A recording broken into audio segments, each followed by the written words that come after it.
Greetings, it is I, Katagiri Jinro, your resident werewolf VTuber, and welcome back to the Moonlight Brew, where we serve coffee as well as adult beverages. Would you like a coffee or adult beverage, my little Wolfies? So, today's the day we're going to be playing Dragonball Fighter Z, the popular 2D fighting Dragon Ball game. As you can see, I've achieved a brand new form. Say hello to Katagiri Blue. I finally tapped into my full power to be able to play Dragonball Fighter Z with you all today. So I'm going to start with my basic team that I like to use. Super Saiyan Goku, Broly from Dragon Ball Super, and Goku Black. We're going to go against random computer AI. Today, I'm not going to be jumping into online matches because it's been a while since I've played Dragon Ball Fighter Z. We're going to be going for about an hour and 50, almost close to 2 hour mark today, Wolfies. We're going to be, for the most part, just kind of hanging in there, chilling, relaxing, kind of practicing for all intents and purposes. So it should be a fun one. Should be a truly a fun experience today, Wolfies. So let's see what happens here, right? Let's see. All right, let's go. Take a while to load because I am playing on the Nintendo Switch platform. For those of you who are wondering, I'm not playing on PlayStation 5 or Xbox Series X, I believe it's called. So let's see what happens here. I think we're going to get treated to a special intro. That's what the cool thing about Dragon Ball Fighter Z. There's a lot of cool special cutscenes depending on what characters you play against and play as. So we're going to actually get the Super Saiyan transformation here. Animation still looks so crisp, even in the Nintendo Switch version here. Alright, look at that. Even special opening part where he's already pissed off. Yes, let's kick Frieza's behind here. Let's go. It's going to take a while for me to warm up because I probably don't remember a lot of this game, to be honest with you. I do remember that it plays very similar to Marvel vs. Capcom 3, in which you can have team assist attacks and you can tag out and tag back in. Ooh, we're kind of getting beat up already from the bat. Let's be careful here. Let's see if I can get a little bit of distance here. Try to warm up. Let's launch her up into the air and get a basic bread and butter combo. I can tag out. Let's see. I dropped the combo there because she blocked. Let's keep going. Super. All right, nice. I should have tagged out there, though. That would have been a good opportunity. She was open. All right, let's keep Broly. Get her up in the corner. We can. Oh, never mind. We got Broly. All right, cool. Broly versus Android 16.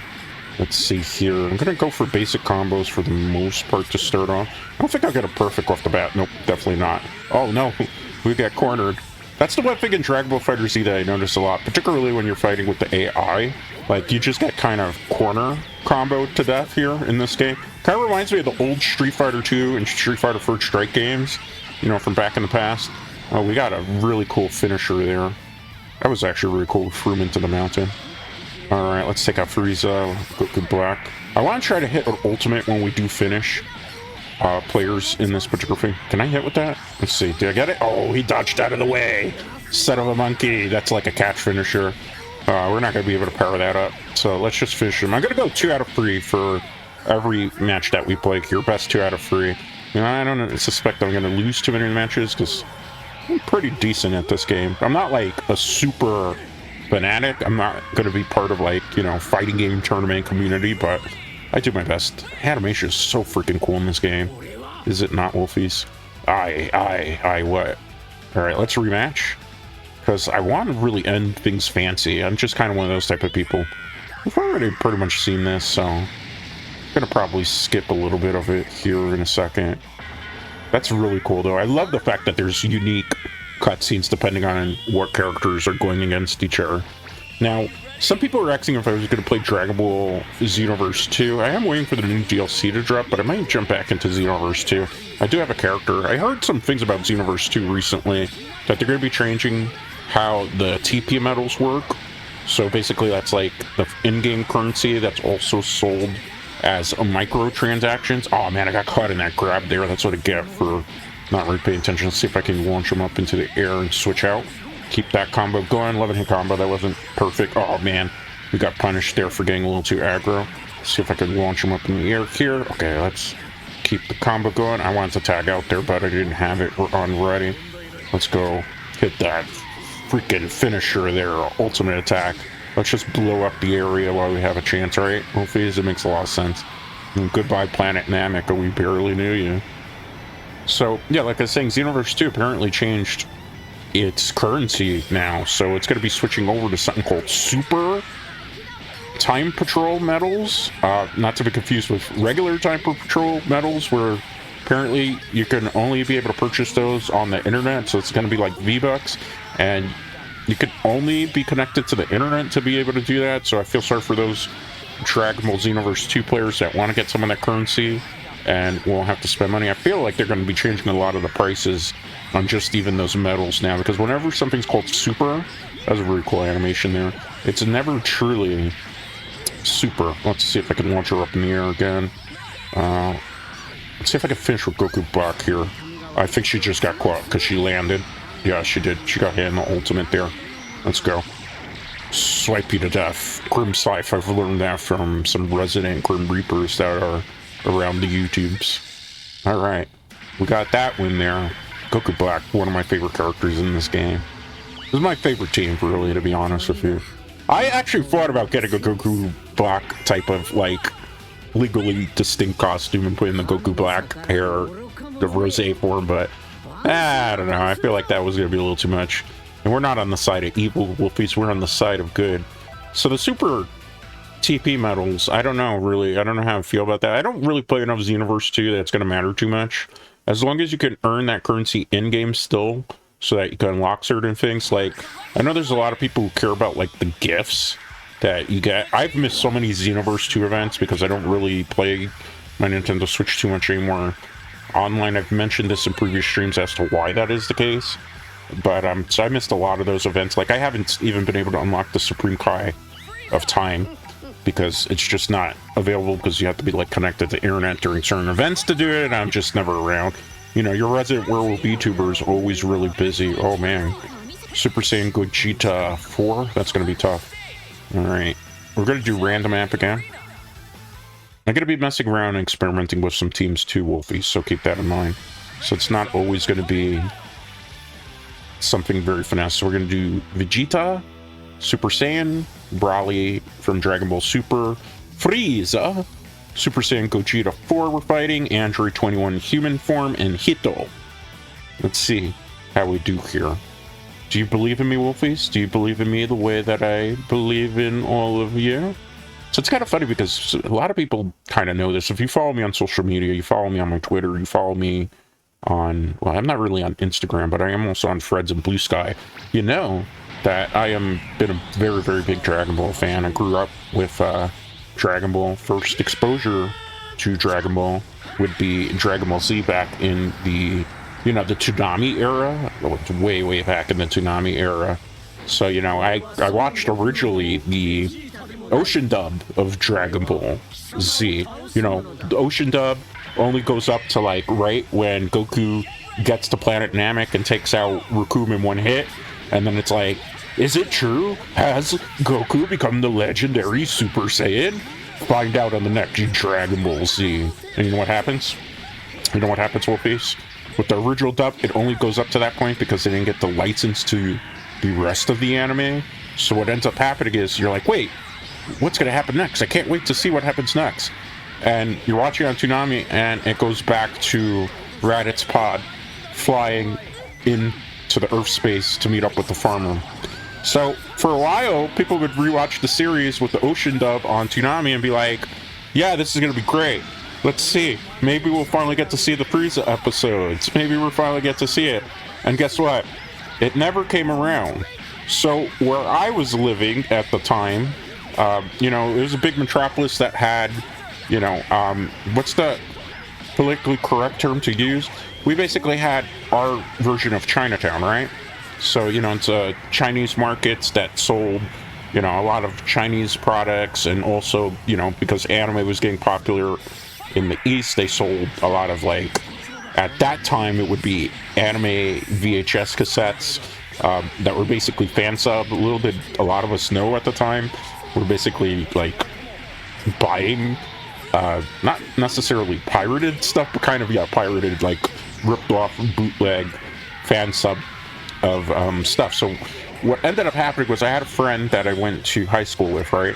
And he was the one that told me, oh, you know, there's like a whole bunch of places in Chinatown where we could see and probably get like some episodes of Dragon Ball, because I saw that they sold them there.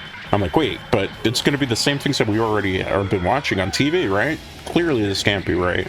We got another dub under our belt there. And what ended up happening was we went there and found out that they were actually Japanese audio with English subtitles. So, you know what, they would charge, what was it? They would charge like $5 for a bootleg VHS copy of Dragon Ball, and the quality on the tapes was pretty bad for some of them. Sometimes the quality was good, sometimes the quality was like really terrible, and you'd basically spend $5 and you'd get sometimes 4 episodes of Dragon Ball Z, or sometimes you would get what was it, like 2 episodes even sometime. So I was able to watch, ironically, Dragon Ball Z, the whole entire series, thanks to Chinatown Market and with the fan subs of the VHS.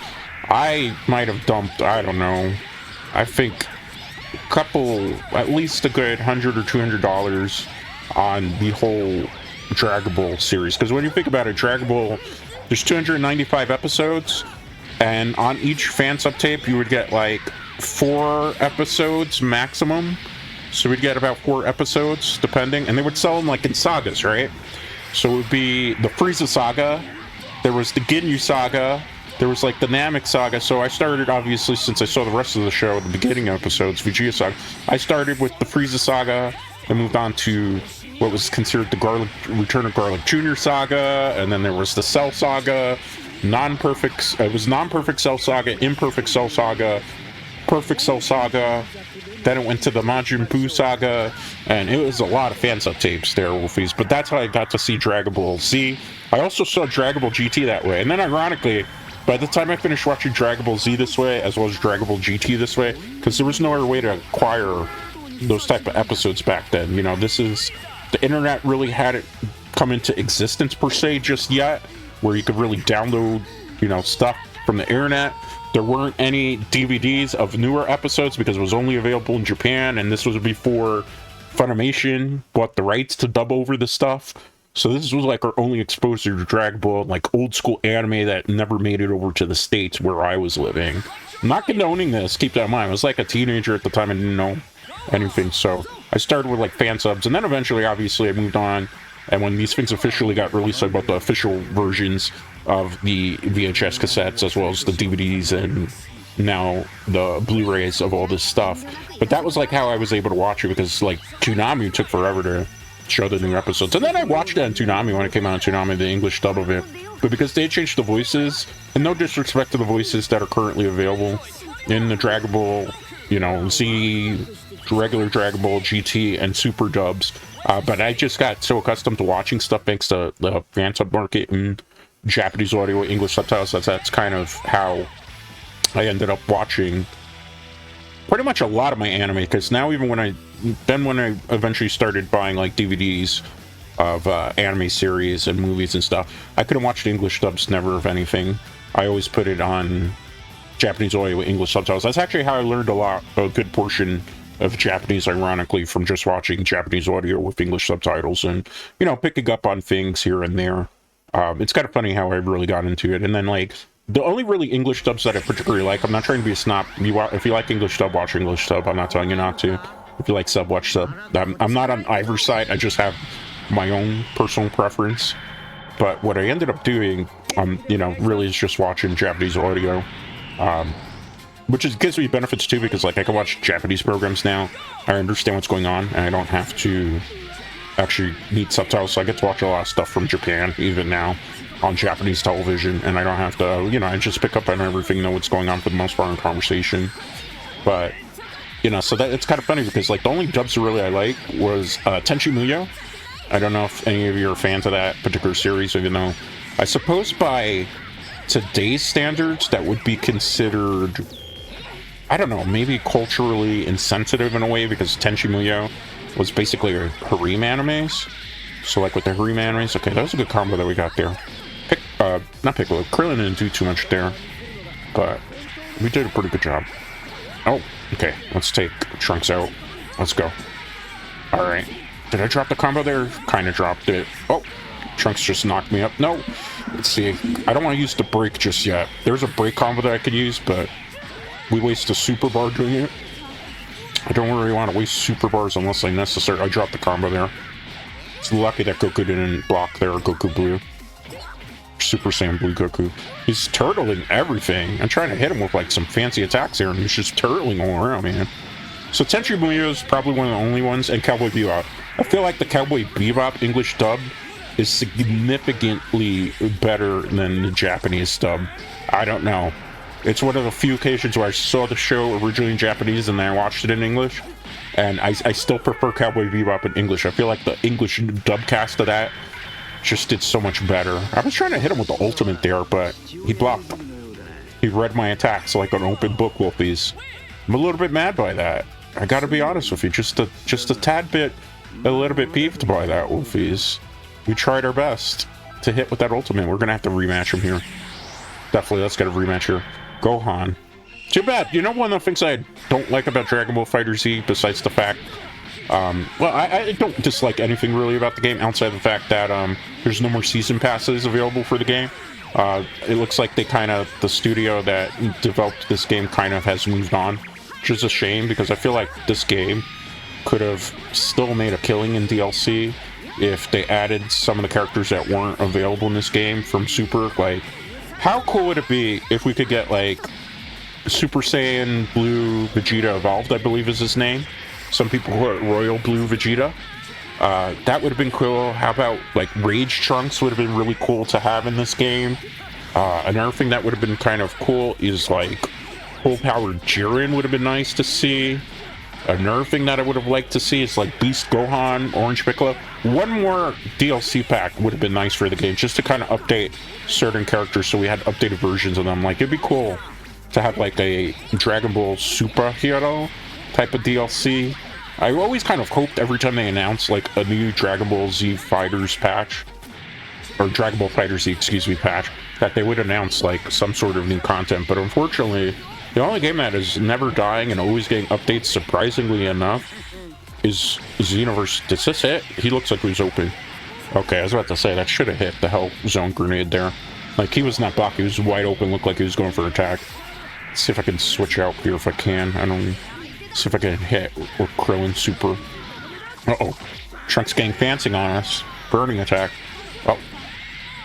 I switched to Gohan because it was just kind of safe and not we were going to get punished. My brain kind of kicked in there. I think we'll do one more rematch here, even though I said best 2 out of 3. Just because I want to hit with Gohan's ultimate. So, you know, when it comes to anime, it's always kind of interesting. I like a lot of anime. People don't even realize this. Like, I used to be really big into the mech anime genre. Don't really watch too much mech anime these days. Because Gundam, particularly, I haven't really enjoyed a Gundam series in a while. And I know they're doing what I think is supposed to be like Gundam Seed remakes, but I'll be honest with you, I don't like Gundam Seed. Don't string me up. Don't string me up. Don't like make me burn on the stake. There's a good reason why I don't like Gundam Seed Destiny. I'll tell you the story. So, a long time ago, same type of Chinatown days we're talking, when Yu-Gi-Oh! Actually was very, very popular, their card game, and like it was just starting in America, right? So like it was really just starting. There was a person that I was kind of on again, off again with at the time, that, you know, I kind of had a thing for, and, you know, I don't want to necessarily say girlfriend, but there was somebody that, you know, I was definitely kind of interested at the time. You know, they were somebody, how do I put this the right way without sounding silly? So, yeah, for all intents and purposes, you know, we were kind of seeing each other, kind of not seeing each other, on again, off again. And one day, they come up to me and it's like, oh, I'm sorry, I can't, like, see you anymore. Like, why? What's the reason? What's the big deal here? Oh, because you're not Asian. Spoiler, I'm not Asian, in case these guys don't actually know this. That's not my ethnicity. I might be breaking the fourth wall here. Speaking of breaking the fourth wall, we broke through Earth's fourth wall there with Gohan Super. It's pretty cool that you have Goten and him doing this Super Kamehameha there. But, yeah, she tells me, I can't see you anymore, you're not Asian. I'm like, are you just realizing that I'm not, like, Asian. Not that there's anything wrong with Asians, keep that in mind. But like I was like so confused. I'm like, you just realizing I'm not that? What was it? And it came down to the fact that the person, unfortunately, was kind of using your Moonlight Brewmaster to kind of get like Yu-Gi-Oh cards and other things. So, you know, they were just kind of using me.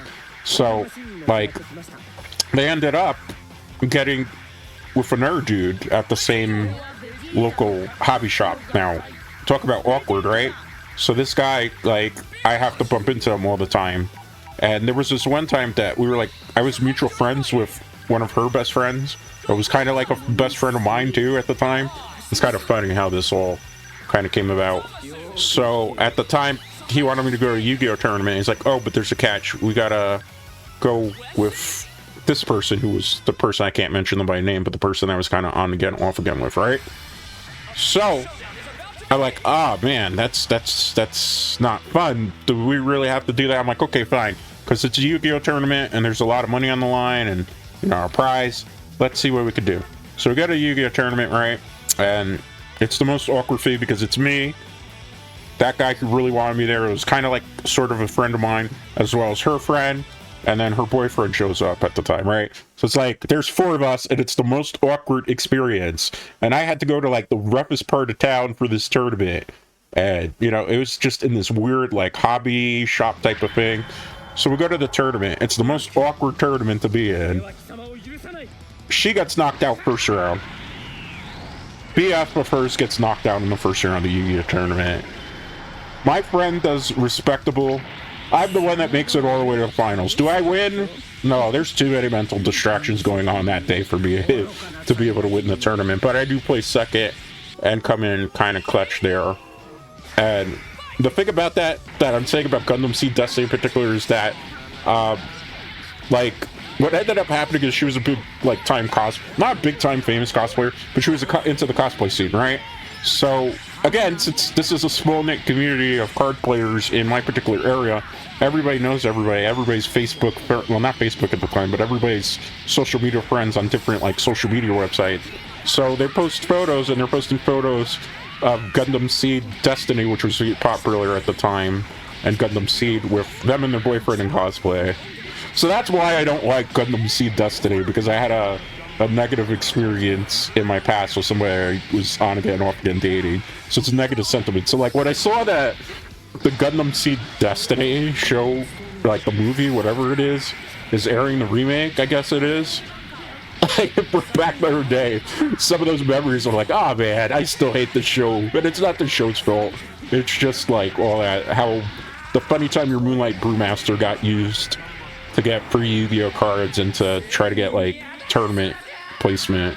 I remember there was one time too, like I bumped into them years later at an anime convention, and there was a big Yu-Gi-Oh tournament, and I could have knocked them out on the Yu-Gi-Oh tournament. I chose Mercy when I could have won the whole thing, and they ended up losing the next round. And my friends were so angry at me because they're like, why did you choose Pity? And I felt sorry. I didn't really need to win a Yu-Gi-Oh tournament. I win tons of Yu-Gi-Oh tournaments back in the day, all the time. Like I won 2 regionals in Yu-Gi-Oh for my area. Like I don't need really a lot of stuff in Yu-Gi-Oh back then, so it's like whatever, you know. So it was funny. I chose Mercy. Now thinking back, I probably shouldn't have chose Mercy. You know, it's one of those funny stories that we always do something for either a girl we like or a guy we like, and then years later we kind of regret it because we just kind of got used and how foolish it was to just kind of like let that person in. But hey, you know, I could laugh about it. This is years ago. I'm much older, much mature. If I could go back and tell my past self something, I would probably tell myself, like, yeah, don't do that, guy. It's not the right thing. Just win the Yu-Gi-Oh tournament. Such an easy Yu-Gi-Oh tournament to win because of the deck that I had at the time. For those of you, I don't know how many of you are familiar with the archetype, the Cyberstein deck. So basically, Cyberstein said you pay 5,000 of your life points to summon any fusion monster from your fusion deck with anything without summoning it via fusion, right? So the highest thing you could summon it with was, what was it? Blue Eye's Ultimate White Dragon, right? So 45 attack, 45, or what was it, 35 defense, So the combo is you use Cyberstein on turn 1 after you wipe their board so they have no backtrap, and you usually would do like a Nobleman and cross out at the time to cross out their face down monster. So you go Cyberstein, pay 5,000 of your life points, summon Blue Eyes Ultimate Dragon, then you would equip Megamorph to Blue Eyes Ultimate White Dragon. What Megamorph says is when your life points are lower than your opponent's, the monster's attack is doubled. If your life points are higher than your opponent's and this is equipped, the monster's attack is cut in half. So 45 times 2 gives you 9,000 attack. So I would hit for 9,000 damage 1 turn KO. So that's the deck I had. A lot of people weren't prepared for that type of deck, and we pretty much kind of wrecked faces with that at a lot of anime conventions and everything. I played a lot of competitive Yu-Gi-Oh deck. The last tournament victory deck that I had, a major tournament victory, was with Black Wings. So in 5D's format is when I retired, when it was the Synchros. I played Black Wings before they saw a whole bunch of nerfs. When it was the Rage, I won like some tournaments, won some cards. Then I just got tired. Like, I didn't care for the Exceed format, so I stopped playing Exceed format. I didn't care for Link summoning. I almost came back during Links. I still have one physical deck left. I have the Shadow deck from the Structure deck. I haven't really done much with it because when I was going to play some Yu-Gi-Oh stuff again, I was thinking on getting back into the card game, right? The pandemic happened. So, like, the only card shops in my area closed down, and they never opened. They never opened again, Wolfies, because, you know, the pandemic was really rough, particularly in hobby shops. So I stopped playing Yu-Gi-Oh physically. I still play from time to time Master Duel, but unfortunately with Master Duel, let's see if I can catch with this finisher. I did, or super, I should say. Okay, let's see, get the combo up in the air.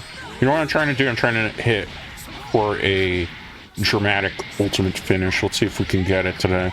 Also would like to hit with Beerus' ultimate, because this is a really cool ultimate to show off. Oh man, I got crossed over there.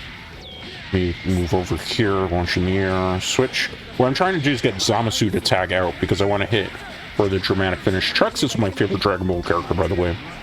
So, yeah, Black Wings is the last format. I don't play more just on Master Duel. I haven't played Master Duel in a while, because Master Duel, as a lot of people have played, is pay-to-win game, and on top of pay-to-win, everything's a one-turn kill, and it's one-turn kill decks that I'm not familiar with because it's after my time, so I don't really play. I think the last time I played was when the game very first came out, and there weren't as many hand traps and all those error nonsense. I'm trying to see if he tags out. That's what I'm doing here, in case you're wondering. Oh, I think he's gonna tag out, though.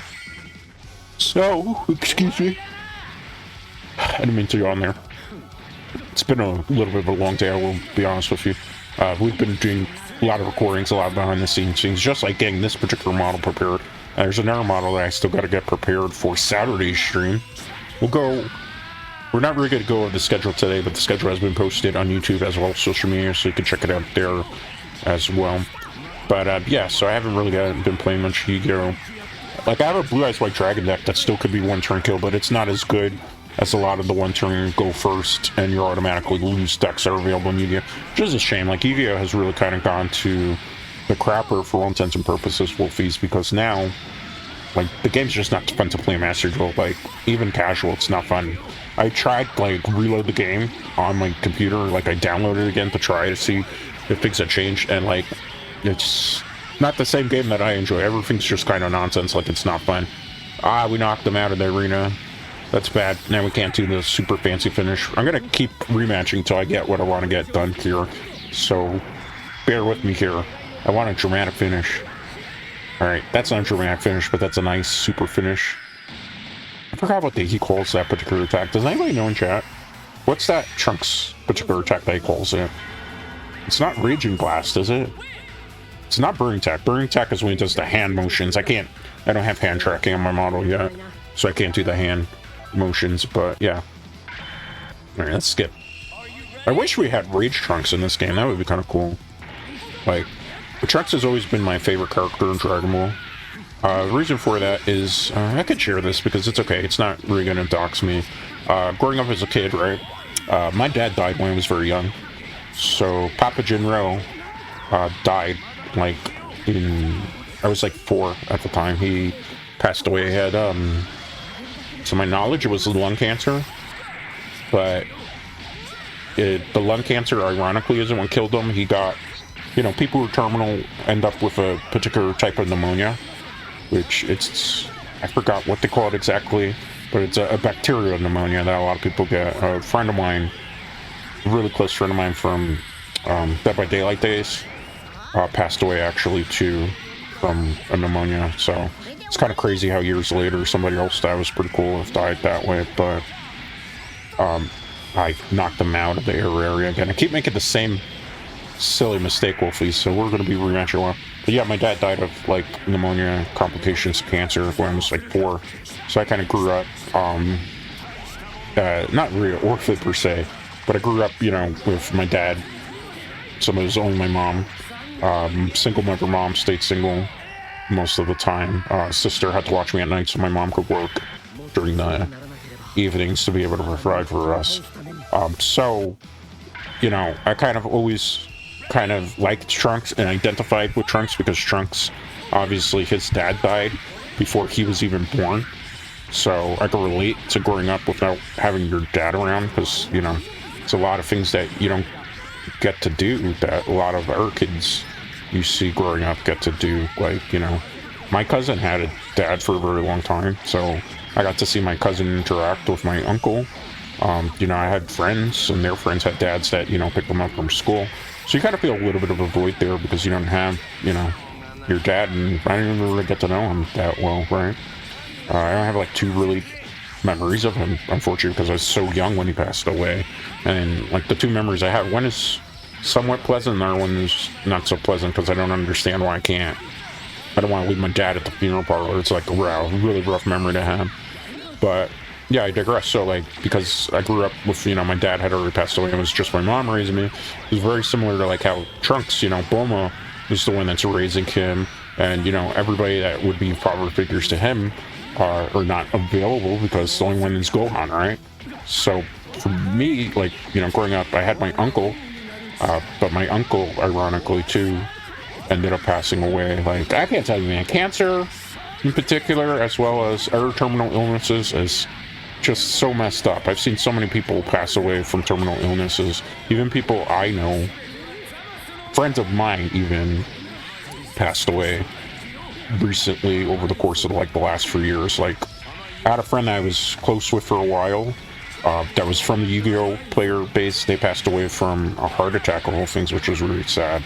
I had another friend that I didn't even know passed away during the COVID era. He died of COVID. Like, I killing him with the finisher here just because, like, I'm trying to get the dramatic finish, in case you're wondering. So, like, you look at all that stuff, it's like, man, it's been rough. COVID era, too. Like, the person passed away of COVID, so a lot of my friends, like, I had a friend from, again, card game era, so we finally got the dramatic finish. Hold there for it. This is my favorite scene, even in Super. Zamasu is finished! Let's finish Zamasu. Lend me your energy, Wolfies, so we can put Zamasu to rest. Let's defy a god. We won't lose to someone who believes in nothing but themselves, Wolfies. No, let's do it. Let's finish them together. Impossible, this can't be. It can. Let's go. Good job, Trunks. Good job, Wolfies. You lent me your energy so we can finish him. Yeah, but I have friends, unfortunately. Yes, thank you, everyone, for lending me your strength so we could defeat Zamasu in the most super fashionable, stylish way possible. Yeah, so I had friends, a lot of my card game friends died. Like, I had one friend that died of heart attack. I had another friend that died of heart attack because he was a little bit overweight. It's just a lot of people from that era of card games. Like, I don't know. Like, back then, a lot of these friends of mine, you know, they spent a lot of time in the card game hobby areas, and they would hit up McDonald's quite a lot. Like, it's very important to eat healthy. I can't stress this enough. And take care of yourself, because, like, a lot of these friends, like, would go to McDonald's a lot. So it's like McDonald's for lunch and dinner, and you're doing this like 5 or 6 times a week. It's gonna catch up with you after a while. And they died young. I'm like young.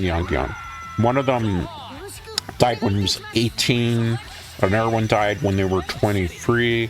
Another friend, they were a much older friend of mine, keep that in mind. They died like, I think they were 38 or in their 40s, and it just sucks, man. It really does, because it's like, the last friend that passed away, they left behind a wife and like a child that had just recently been born.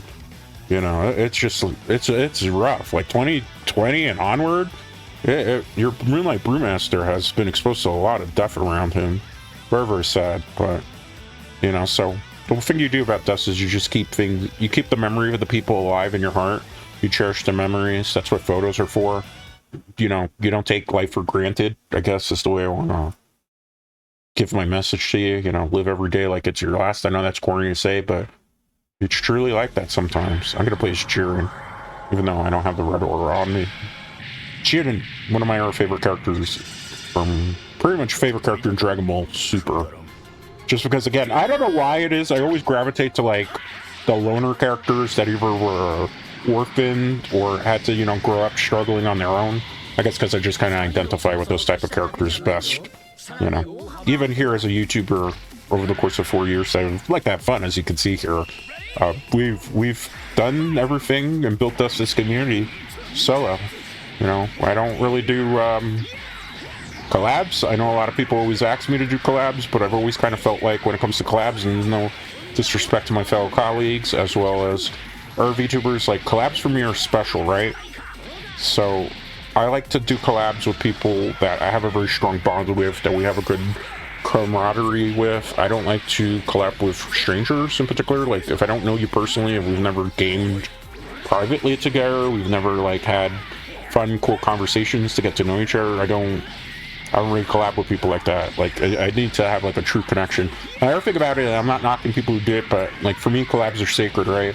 There's something that you should do as, you know, special events. They shouldn't be done 24/7. If you're in an agency and in, you know, like a corporate VTuber, it's a little bit different because you have your gen mates, so it's fun to, you know, work with your gen mates and stuff. But I feel like as indies, you don't really do a whole bunch of collabs because it just kind of loses the value. If you're collabing with people every week or you're collabing with people every day, then people don't get to know you as a creator individually and what your strengths and talents are, what your weaknesses are. We don't get to know the person as well as you'd like to. That's why I like to do here a lot of solo stuff, because it's like you get to know the type of games I like, the type of anime I watch, the type of music I like, the type of video games that I like to play.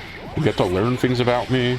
Like, believe it or not, something you guys never know about is I am, and I've kind of alluded to this before here, for all intents and purposes, I've done a lot of the professional gamer scene. Let me hit with the finisher ultimate, because he was just running into me. You might as well hit him. He was wide open for that attack there. Such a cool attack. That was very cool. Dramatic finish. Or destructive finishing. That's what it's called. Yeah, but what I like to do is I just kind of like to have, you know, interpersonal relationships here with my viewers. Not interpersonal like we super draw the line. Like I don't need to know your darkest, deepest fantasies. But I like to kind of let you in on things. Like, if you didn't guess with the Yu-Gi-Oh stuff, yeah, I played Yu-Gi-Oh professionally since the game came to the States. I actually played even before the game came to States. I had, like, OCG cards. I played Japanese format, and then I moved over to American format when there were a lot more hobby shops popping up in my area that actually did card game tournaments. And I won 2 regionals. I won multiple local level tournaments. I didn't always win.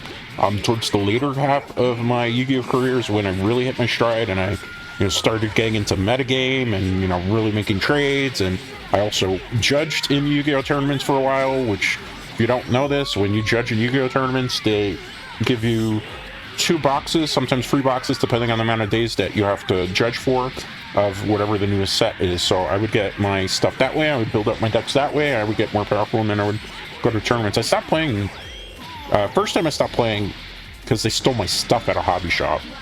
Like, I did the foolish thing of putting my bag down, and some guys challenged me to a match in between a tournament, and they just, like, stole my bag because I was distracted with the match and the guy came from behind. Just foolish. So, more of the story when you're playing card game tournaments and hobby shops in particular, more so Yu-Gi-Oh scene, because I don't see this happening in Magic. Particularly in metro areas for Yu-Gi-Oh tournaments, don't put your bag down. Put it on your lap in your chest area where it's right on top of you, because that's the easy. A lot of people, what they tend to do is they steal your cards when your back's on the floor. So I had to rebuild my Yu-Gi-Oh deck again. So I rebuilt it back from scratch in Black Queen format. I played again, won a lot of tournament, and I just kind of got bored and I got out of that. So I played Yu-Gi-Oh professionally. Believe it or not, I do play other video games professionally. I did do Pokemon VGC format for a while, so I played VGC tournaments professionally. I was never super higher level because I just didn't have the time to travel, because obviously I'm an adult, I have other life responsibilities. I also played some fighting games for a while professionally. I played Dead or Alive 2, Dead or Alive 3. Believe it or not, I've been featured in Dead or Alive 2 tournaments, as well as Dead or Alive 3 tournaments that were streamed on the internet. I actually made it into the finals for one in particular. I didn't win. The guy mirror matched me, because that's how you play mind games. So the mirror matched the same team as me, which kind of threw me off my game. You know, because mind warfare always plays a part in these type of things, Wolfies. But yeah, that's what ended up happening. So I didn't win the tournament, but I did kind of walk away with some prizes. Played a lot of Pokemon VGC tournaments. I do a lot of speed running and stuff. As people don't know, I had an older channel where I did a lot of speed runs for classic NES games, retro games, as well as current games. A lot of people that see me from Monster Hunter know I'm pretty popular, not in this entity, but my past self, as a really respected Monster Hunter player. I've been around the Monster Hunter community for at least a decade plus. I've been playing since Monster Hunter 4U days. A lot of people know me because I play a lot of times on the lobbies, so if you ever see the name Chrysler, aka Chrysler the Destroyer, that's the nickname that was given to me. Usually I'm like a veteran hunter. A lot of people know me. Some people still fan out when they see me actually hunting with them. It's very rare because there's a lot newer players on Rise and Rise/Sunbreak, as well as World. Some more World players are coming back because of the Return to World campaign. And believe it or not, with the Return to World campaign, what ended up happening is I've been bumping into some old people that know me. Fusion! Ha! Oh, I didn't get to fuse with anybody. Will you fuse with me, Wolfies? Maybe we could fuse together to become, I don't know, Katagiri chat, right? Or we could be Catawolf. I don't know, we gotta think of a good name. Wolf Jerry, right? We could be the Wolf Jerry. Wolf Jerry Blue. I think we'd make an awesome combo if we fused together, Wolfies, don't you? So yeah, I played Monster Hunter, a lot of speedrunning. I did do speedrunning tournaments, group tournaments for Monster Hunter games, particularly Monster Hunter 4, as well as a little bit of Monster Hunter Generations Ultimate.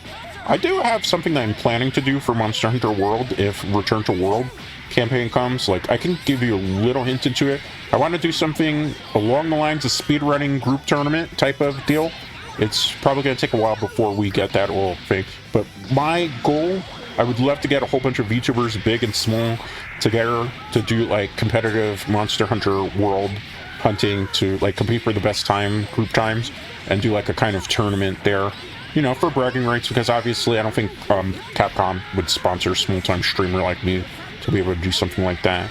And on top of that, I think probably, you know, if we did it just amongst, for funsies and stuff, you don't have any problem. If you did it for like money and stuff, that's when then, you know, Capcom and other big companies, I should know because past life Katagiri General was a gaming journalist, as well as you heard, pro gamer, like sometimes they frown upon those independent, unsanctioned money type of tournaments, which is why we don't do. But I'd like to do something for bragging rights where I could get a whole bunch of VTubers together to do groups of 4 speedrunning in Monster Hunter World Iceborne. I think it would be a really fun thing to do.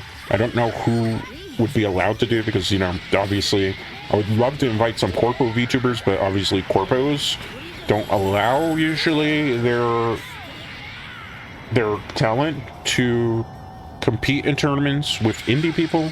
I don't know, you know, every corpo is a little bit different, but that's one of the plans that I would like to do in the future. I'm going to be talking a little bit more about this type of stuff in August, like this week, sometime later in the week. So I do have a couple announcements that I'm going to make in terms of what Katagiri Shinro's plans are for the future. Because I know people have been asking about that as well, and I'm not allowed to talk about some of this stuff still because I'm kind of a little bit under NDA. I'm waiting for the statute limitations to be over before I can kind of officially talk about what my next step is and what my next plans are in terms of not only growth for the channel, but, you know, growth for me as a VTuber. As did we hit with that? Yeah, we did, but I dropped the combo there. I'm so mad at myself. I don't play a lot of VDL, so like I don't know ultra combos, but I know launching the person up into the air and not finishing through with that combo is not a very good thing to do. Okay, let's go. Come on, go tanks. Oh, we walked into that one. I'm gonna get punished here. I deserve it. I left myself wide open there. See if I can push him back here. Let's tag out. Okay, come on, Gohan. I need you. Gohan's got to come in close. Oh, got punished there. Oh, that's rough. Oh, okay, let's just fly through that. It's Krillin. We can't lose to Krillin. That would be disrespectful. Let's do a change up here. I dropped that. I could have switched into another super there, but I got too greedy there. But yeah, I have a lot of plans here, but you know, you're Moonlight Brewmaster at the moment. Just like to have fun. Like this, making this model was pretty kind of fun because I was like, we're gonna do Dragonball stuff. We have to fit the part, right? Like, I like to do fun here, you know. When I play Stardew, we wear a farmer hat. When I do movie night, I wear 3D glasses. When, you know, we were doing Batman for a while, I wore a Batman-like mask, right? We like to have fun here. If I'm just... Let me catch him here. He's up in the air. Yeah. I was like, we could catch him in the air because he jumped. The minute he jumped, like, I can eat the fireball because you get super armor when you go into the ultimate super Kamehameha. That's why I did that there in case you're wondering. So, I'm really practicing too. I'm not doing a Dragonball Fighter Z tournament, but I've been around. Professional gamer, was a game journalist for a while. Concurrently, I work in film and television industry, although I'm a little bit on hiatus from the industry at the moment. That's why you kind of have me all to yourself right now, Wolfies. You know, the money's got to be right always, with whatever I do. If the money isn't right, I don't do it, simply. And I've earned that right because I've been around a very long time in various different outlets that, you know, particularly my particular skill set is one that you don't really find. A person who not only was on the pro gaming side, but also was on the journalist side, that also played card games, that also is in film and television, that did some pretty decent stuff in the film and television industry. Like, I could tell you this, I got to work with Denzel Washington. A great dude, and this is not a lie. I actually got to work with Denzel Washington during my journalist days. I worked with Seth Green, Matthew Steinrich from Raw Chicken. I met McCoy Culkin. I've met various different voice actors. Some of them I'm not going to name because some of them I think got canceled, to my knowledge. Michelle Ruff from Bleach. I met them, interviewed them, signed straight. A lot of VAs I've interviewed. A lot of people, game developers. You know, obviously there's some game developers I'm a little bit more closer with than others. That kind of is represented with certain games I play. I'm not affiliated with Blizzard though, keep that in mind. A lot of people always ask me if I'm affiliated with Blizzard. Past Self was offered to become a what is it, Blizzard partner? And I shot them down because that was at the time when Blizzard was having the sexual harassment lawsuit. I think that's still ongoing, actually, concurrently to my knowledge. Maybe, I don't remember correctly. So if that's the case, my apologies. But yeah, I don't want to. I still enjoy playing Blizzard games because I'm a fan of Diablo and stuff. But like, I can't be partnered with a company that has taken a very terrible stance when it comes to the treatment of their women employees. Like, I don't tolerate that type of stuff at all. So like, I turned down being a Blizzard partner, so I passed up on a lot of money on the table on my past self because I didn't want to work with Blizzard based on the lawsuits and what I had heard. You know, so I still do some Blizzard stuff. I know when Diablo 4 came out, when my past self still, again, some people know my past self, some people don't. It's very well documented. I was a famous dragon VTuber. Not a female. The running joke, ironically, this is funny, Wolfies, is somebody thinks that I'm using a voice changer and that I'm not actually a guy and that I'm a girl posing to be a guy. No, I'm a dude. I'm a dude. I can 100% confirm. It's not a woman or a voice changer trying to be a dude. If I were a woman posing as a dude, I would have like the voice of Goku, something kind of cool like that. I wouldn't voice this way, right? But no, I'm a guy. But yeah, so I had a chance, you know, again, they wanted me to work with them for Diablo 4 stuff, and I said no. They wanted me to pay me to give negative reviews on my past self, not as Katagiri General. They wanted me to give positive reviews, and with the game the way it was, I was not going to do that. And it kind of is one of the reasons why I stopped being my past self, because it was kind of like, because I didn't do that, I was going to be blacklisted by this company, Blizzard, because, and also some of the audience kind of turned on me because when I didn't say like Diablo 4 was the greatest game ever invented, and that Diablo 4 was amazing, and that there was room for improvement, and the fact that I didn't back a lot of higher up content creators, and I kind of called them out on the fact that they were lying to people about the game state of Diablo 4, didn't earn me any stripes, I'll say that much. But I felt like as a former journalist that did game journalism, and not like, you know, Kotaku type of game journalist, like I did print media for a very long time, actual website stuff, and, you know, actual publication stuff, and actual television stuff even, you know, behind the scenes and also in front of the camera from time to time. Like, integrity has always been a very important thing for me. Not only here at the Moonlight Brew, but just everything else that I do outside of here. So I'm not going to let my integrity, you know, be compromised. So I was very upset when a lot of the Diablo creators, particularly people that respected, were lying to audiences saying that was good and making good videos and stuff.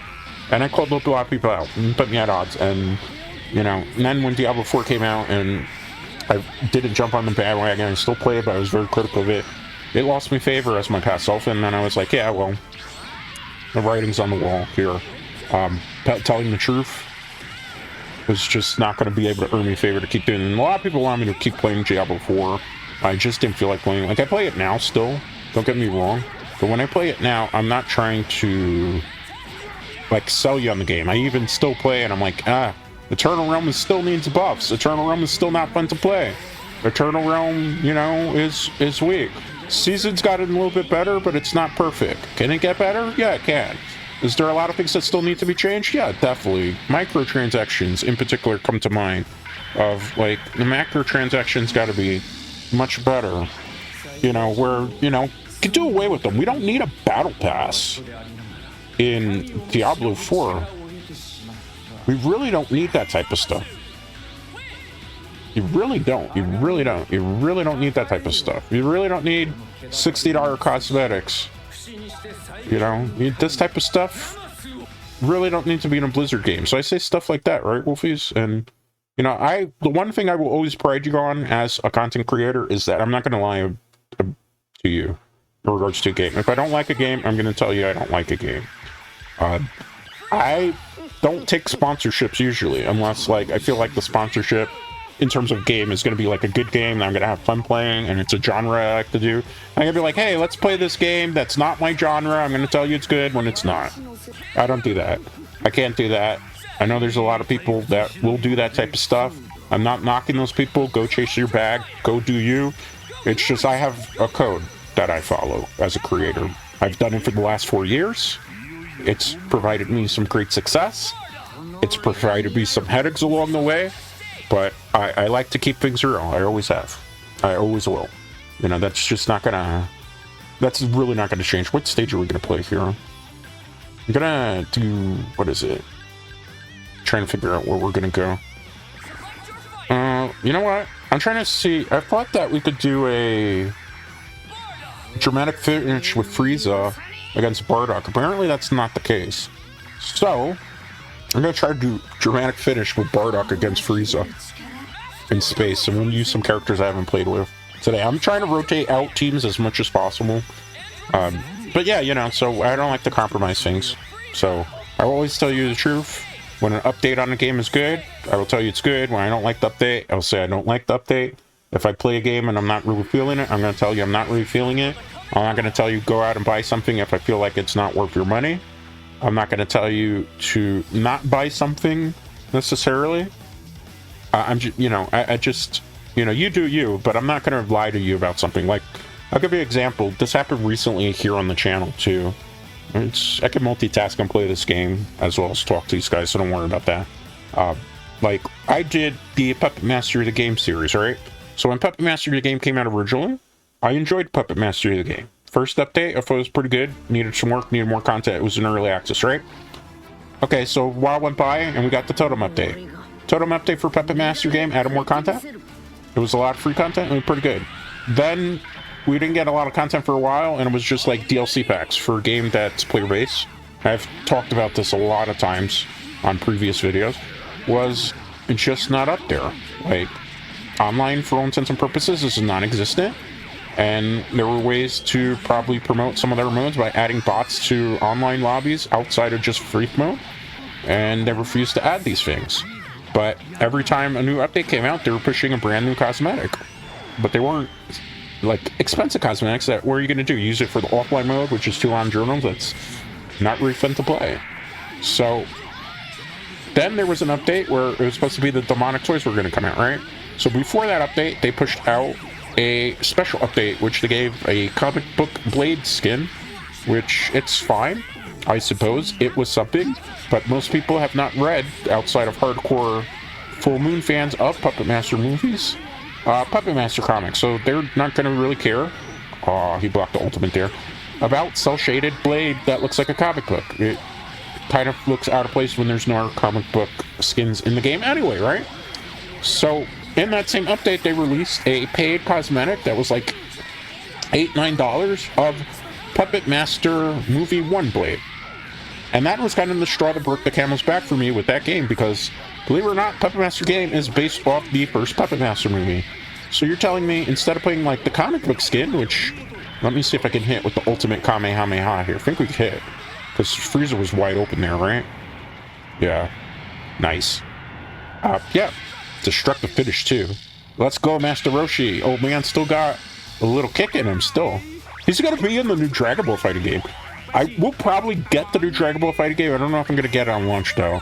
Dragonball Sparkling Zero, unless, I don't know, Bandai Namco. If you'd like to see your Moonlight Brewmaster play the game, have your people talk to my people and we could do business. I would love to be able to play it. If they're willing to sponsor me with the game, I'm more than willing to do it. I'm just saying, I'm open to playing it. I played the rest of the Tenkaichi games, not on stream because they're hard games to be able to stream because those games are hard to attain on systems in the capture card, but I would love to play Sparkling Zero. If they want to, you know, throw a copy my way, I'm more than willing, down to play it when it comes out at launch. Definitely. I mean, I'm going to be playing Xenoverse 2 anyway when the new update comes out. So, like, hey, my people can help your people out, right? Why not? Why not? Wink, wink. Can I wink with this model? No, I can't, because I double blink. I don't have the ability to blink with one eye yet. Not yet, not yet, not yet. I don't have a motion capture suit. If I did, you'd be able to. I'm actually rigged. Full body is rigged, but I can't. I don't have a mocap suit. That's why my hands don't move right now, and only my mouth and my eyes move, as you can see here. But yeah, getting back to it, like, Puppet Master 1 Blade is the paid cosmetic instead of the comic book one. Something that's featured in the game. Like, it should be featured in the game, base game, because it's part of the movie. You're basing your game off the first movie. Your skin for Blade should be first movie. So it's like an execution. If they put the Texas Chainsaw Massacre with Puppet Master, I'm like, yeah, I'm not signing up for that. It's dumb. To play the skin that I'm not going to be able to use, really, outside of the offline room, because there's only 17 players playing, and most of those people use exploits in the game to try to get unfair advantage. That has never been addressed in that game. And then on top of that, like, just, it's a small player base. Like, unless you're playing on East Coast, you're not going to get a lobby. If you do get a lobby, it's like 2 people. Same 2 people. So they put out, like, the Demonic Toys update, and it was fine for a while, right? I'm going to miss with that, aren't I? Yep, that's fine, though. So we can maybe get a dramatic finish if I don't get too aggro here. I gotta be careful how I do this. I gotta back away. Okay, no more attacking. Let's just hit the attack. Oh, he's blocking it. He knows it's coming. You don't want to go for it. Hold that foot on the game for a minute. Let's do this. Alright. Ridiculous imbecile. Let's block. Are we gonna die? Did we change our future, Wolfies? Oh, look. Uh-oh. He's getting a flashback. Oh, no. What's this? Special cutscene. Oh, look at him. He's getting powered up. He's gonna be the one to avenge. Interesting. What's he gonna do? Oh. Is he gonna go... You think he's gonna go Super Saiyan? Oh, look at that. He went Super Saiyan, Wolfies. I think he went Super Saiyan 2, even. Oh, this is gonna be interesting. Oh, Frieza, you better block that. Oh, Frieza got caught in the chest. Oh, he's done. He's gotta be done, right? Yeah, he blew up into a million pieces. Does that mean that Bardock in this game changed the timeline? Wouldn't that cause like a paradox? Wouldn't it? There is like a OVA, I think, that's become canon, which makes Bardock technically the original first legendary Super Saiyan, but I do not believe that is the case, Wolfies. Not at all. Do not believe that's the case. I don't know if it's canon or not. I personally haven't seen. But yeah, getting back to the whole thing with Puppet Master Gabe. So yeah, you know, the Demonic Toys update came out, and they haven't pushed any more paid cosmetics. They're trying to get out early access to a new map, and there hasn't been any new content in a while, but I don't know. They were talking about more paid cosmetics. I don't know. Like, the thing about it is I made the videos being honest about my thoughts on the game, how You know, the game is kind of dead. If there's not a lot of people playing the game, there's less than 20 people playing the game in the world. Does that mean that the game is active? No, definitely. I mean, there might be some people playing a very small one fork base, but that doesn't mean that the game is alive by any standard. So I had people coming at me for the video I did where I said Puppet Master, the game is dead video, and like attack me in the comments, and they would try to join our Discord Wolfies with fake names to try to cause chaos there and troll and cause, you know, anarchy. So I had to even like turn off the comments and take away the Discord link. It's kind of crazy, these people.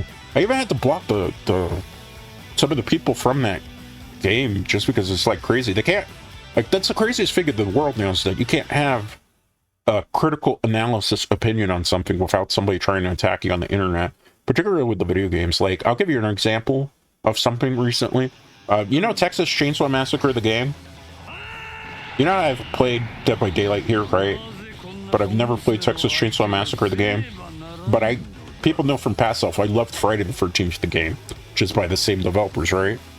The reason why I didn't play Texas Chainsaw Massacre, the game, is I played the open beta, right? And I saw how the game was, and I thought it was a pretty good game.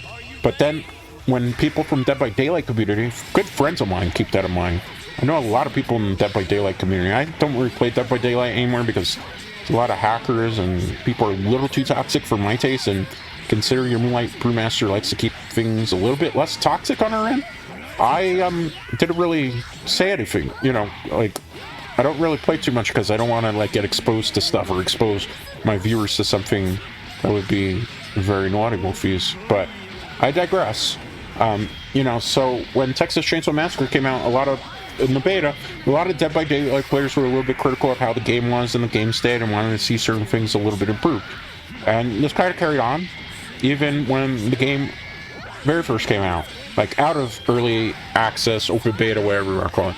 And the Texas Chainsaw Massacre developers could not handle said criticism, and they started to literally verbally, like, subtweet about not only the Dead by Daylight community. Hold that thought. Do we catch her with this? We should be able to, right? Yeah, because she was jumping. You know, they attacked the Dead by Daylight fan base because they were critical of the game and were like, oh, go play Dead by Daylight, go do this, go, you know what, we're not trying to be like that game. And they were getting, like, really huffy. Every time there was something that was critical, whether it was constructive or negative, they would take it as a personal attack and, like, try to verbally bash people on Twitter. So what ended up happening from that was the community of Dead by Daylight players that were playing opted not to play the game because nobody wants developers bashing and subtweeting about people that are trying to help to make your game better. At the end of the day, you got to listen to your player base, whether you want to or not, because if not, you will kill your game. I know this from a journalist perspective because I've seen it happen many times with various different game developers where there's a lot of critical, constructive feedback that they didn't listen to. They didn't change the game for the better, and at the end of the day, those games no longer exist. There's live services are been pulled. So Texas Chainsaw alienated Dead by Daylight players. Dead by Daylight players play a lot of asymmetrical horror games. They don't just play Dead by Daylight. They play multiple things. They might spend more of their time on Dead by Daylight, but if your game is fun and you listen and the feedback, you take it with heart and constructively and take it all in good stride and don't try to bash your play base, they will stay around because you listen to feedback, and gamers like that. A lot of the time, gamers like that. I'm not going to say that there aren't some gamers that could be overbearing with their feedback and kind of cross the line. Like, I don't think you obviously should ever wish harm on developers or their families. And people take things that too far, that's just uncalled for. You shouldn't do that. I believe, though, you know, as gamers and as developers, we should be able to have constructive criticism and open dialogues and feedback and not have people get kind of upset over not having thick skin. So what ended up happening is Texas Chainsaw Massacre, I constantly was seeing, I think we captured her again, if I'm not mistaken, right? But she's on the ground. Does this hit? Yeah, we got her. So what happened really with Texas Chainsaw Massacre, the devs, is I continued to see the lead developer and one of the lead, like, testers, as well as, like, developers that was alongside one of the early developers, constantly bashing people. And in my IRL account, I actually told them, like, listen, man, this is a very bad look for you. Like, we want to be able to, like, support your game, but when you throw internet tantrums on the internet because you can't handle a couple of players telling you something, like that's a very bad look for your company. I was like, if the internet people say stuff to you on the internet, and this goes not only to developers, but you know, content creators, as well as just my viewers and people, like people are going to say mean things to you on the internet all the time. They're going to say something that might ruffle your feathers. They're going to say something that might, you know, get you a little bit barred, right? And the key to it is you don't pay attention to that stuff. You just like dust your shoulders off. That person doesn't know you. You don't know that person. The more you engage in that type of negativity and behavior, the more negativity and behavior you're going to get back towards you. Don't do it. You just don't do it. I don't do it here. I've never done it here on this channel. If something bars me, I don't like to see it, or I don't want to deal with it, I hit the block button, or I hit the mute button. That's how I deal with it. I don't even engage in the conversation. It's just, it doesn't make sense. So like I said, the developers, like, maybe less time, you know, on Twitter complaining about these things, and like take time away from the internet, because apparently all this stuff that was getting to them, and they didn't really take it to heart. And because Texas Chainsaw Massacre had so many of those type of antics on the internet, I never bought the game. I didn't feel like forking over my very hard-earned money, both like hard-earned money through content creation, hard-earned money through IRL stuff that I do, to, you know, spend, you know, $40, $50 on a game that, like, the developers were constantly bashing people. And like, there's some very shady practices in that game where they're charging for executions like $9, and like our DLCs, and some of the DLCs in it are basically pay to win, and they're not like packs, and they're very out of price. And the game doesn't have a lot of player base because there's like mechanical problems with matchmaking where nobody wants to play Bubba, so you can't start a match if you play Bubba. Like, I know, because I have friends who still play this game because they wanted to believe in it, and now they're in a rough spot. But yeah, you know, all that stuff happened, Wolfies, and at the end of the day, I didn't support it. Like, if you gotta, not only as a content creator, but as a developer, you gotta put like your best foot out there, and everything that you do in the public spotlight can be scrutinized. And like, when it comes to me, if I'm gonna support something, I'm gonna support it because you had good antics and behavior in there. When developers start attacking people for constructive criticism stuff, I'm not gonna sign up for that. I won't fork over the money, because a lot of the stuff that you do see me do on this channel, outside of one thing in particular that I do play, has not been sponsored content. It's always usually out of pocket, because A, I like playing these games, B, I'm a gamer by heart, you know, so I play these games anyway. Whether I was streaming or not, I'd still be playing these games anyway. Nothing's really going to change that. But yeah, you know, optics are very important for game companies, just like VTubers too. And I'll tell you another thing too, like, one thing that I see happen a lot, particularly on Twitter, in terms of the VTuber sphere, I've never really truly understand that, is like people air out like their personal lives, right? Like, a lot of their I'm not saying like, oh, I had a ham sandwich for dinner, or hey, I had pancakes, or hey, I had a fun time, I went clubbing yesterday and stuff. But like, people air their romantic relationships out there on Twitter, or they'll air the fact that they're single, or they'll air the fact that they're lonely and single. And, you know, I don't want to jump on the bandwagon and say like VTubing is not the gateway for like dating people, and, you know, it's not like, what is that called? OkCupid, I think, is the website people used to use for like dating website. Just like Twitch isn't a dating website, or like Zooks or stuff. Like, VTubing is not a place really for trying to find the love of your life and dating. Like, most of the time, most of us that are trying to be corpo, that are also, you know, trying to be good role models and stuff, don't air our personal business and personal lives out there. But I see a lot of people doing it. I'll see people like bashing our VTubers for their model designs on Twitter.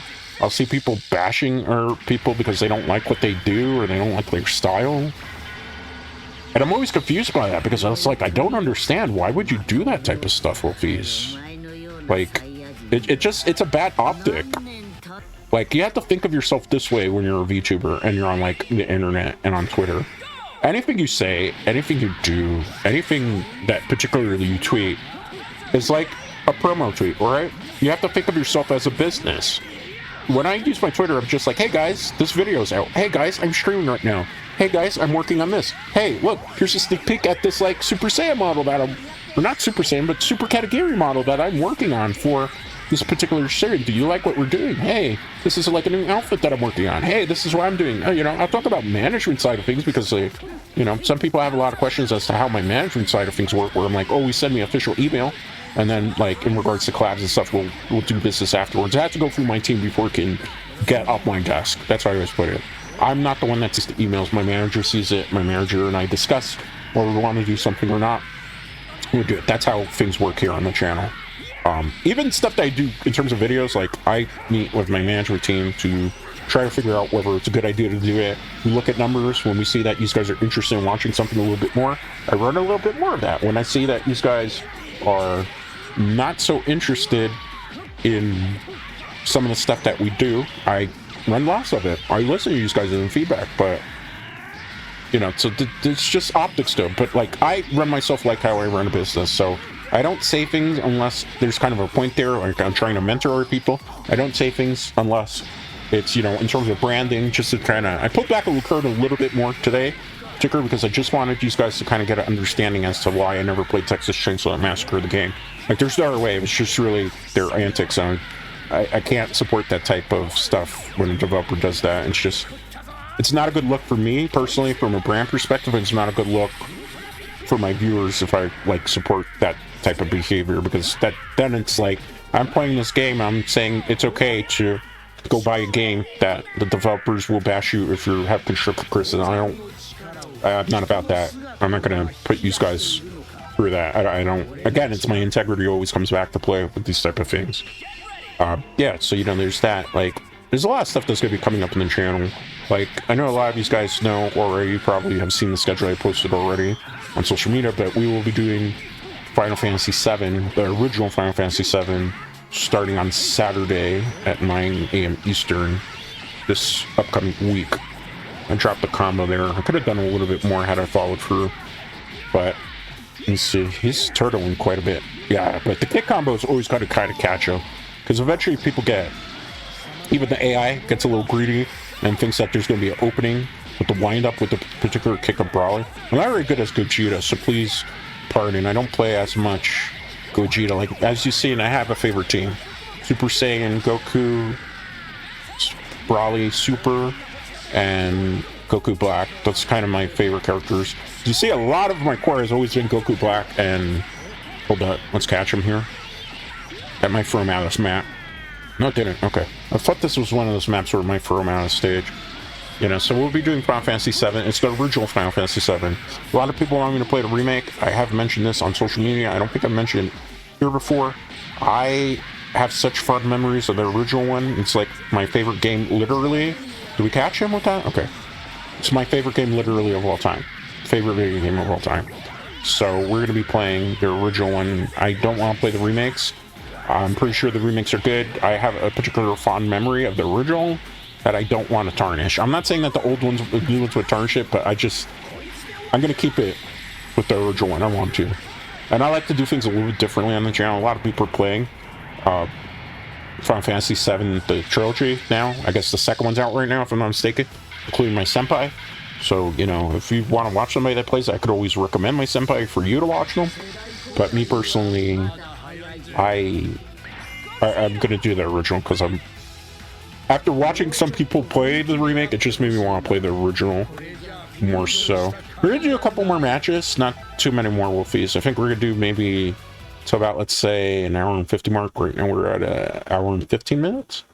So we'll play a little bit more. And then from there, we'll wrap up for the day. I'll take you into just chatting. But yeah, you know, we'll play some Xenoverse 2 in the upcoming weeks. There's going to be a lot more Monster Hunter World, because I know a lot of people are interested in a Monster Hunter World, so we'll definitely do more of that too, because why not? I like to give people what they want. Gotta give people what they want. I always truly believe in that, so we try to, optics important here. And we like to keep you included. We like to make you feel like you're welcomed. We like to do a lot of cool things to keep it interactive here, Wolfies. I'm going to play as Vegeta Blue, Cooler, Beerus, Cell, Goku. And you can see that big, chunky boy down there on the bottom there. He's kind of blocked out there. You see him. You see him. So we'll do a couple more matches here. I'm thinking probably have time for about 3 more rounds today. Maybe 4, depending how quickly they go. Best 2 out of 3, all of them are going to be. You know, so another thing that can, yeah, there's going to be more Monster Hunter. There'll be less Diablo 4 until Diablo 4 season starts. When season 4 starts, I'm probably not going to play it the day that it launches because there's almost certainly going to be a very large queue. But the day or 2 after, I will jump into the season, kind of like how I did. We'll start with level 1 character, we'll work the character up to 100. I'll start probably 1 time a week, and then as the season progresses, one of the things that we'll probably do then, at that point, is we will do maybe 2 times a week, and then from there. Other things, like, I know people have been asking me if I would play... Oh, that one was fast. Didn't even get a chance to fight back there. Yeah, but like I was saying before, let me change here. I don't want to drop the combo. I could have gotten more hits there had Goku not backed away. I was smart on the Goku's part.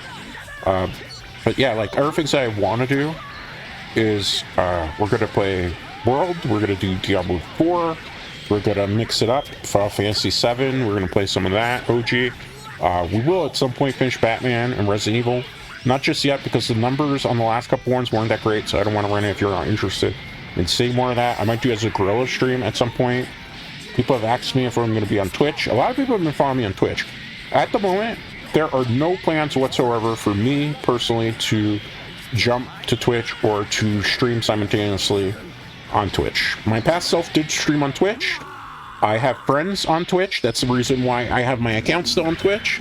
I am an affiliate on Twitch because of my past self. I have no plans to stream on Twitch, though. It's nothing against... I have friends who stream on there, and they enjoy that. Twitch is a much different type of scene in terms of the VTuber scene than it is on YouTube. I run into a lot more wholesome people on YouTube. I run into a lot more lewd and not safe for work type of people on Twitch. I keep things family friendly. That's why I don't curse. If I let out a curse, I'm always like, oh man, sorry. It's very seldom that I curse here. I keep things say-so. I keep things clean. I don't like to do things that are lewd. I'm not knocking people who do that type of stuff. To each their own. Make your money, get your bag however you want to get your bag. Me personally, I don't like that, so I shy away from Twitch because a lot of times with my past self, when I did stream on Twitch, people would get very lewd, not only with me, but just in the chat, and that's not the type of thing. It's a very different type of meta Twitch chat. Maybe I was just unfortunate. Maybe I just attracted bad eggs there. I don't know. I really enjoy what we do here on YouTube, particularly with YouTube chat, as well as my viewers here on YouTube. This is my primary channel. It's always been anyway, even when I was doing the Twitch channel for a while. My past self, I only did that really, you know, supplemental. I was kind of forced into it too. Because at the time, like, I hit affiliate, I was in a certain roommate situation where the roommates were kind of pushing me to constantly do that, and it made me miserable, first of all. And on top of it making me miserable with what I was doing in content creation, it was just not fun to do. Did we get caught here? Yeah, we got caught big time there. I was not expecting that. Man, Sal is putting the beats on us right now. I think he's gonna knock us out.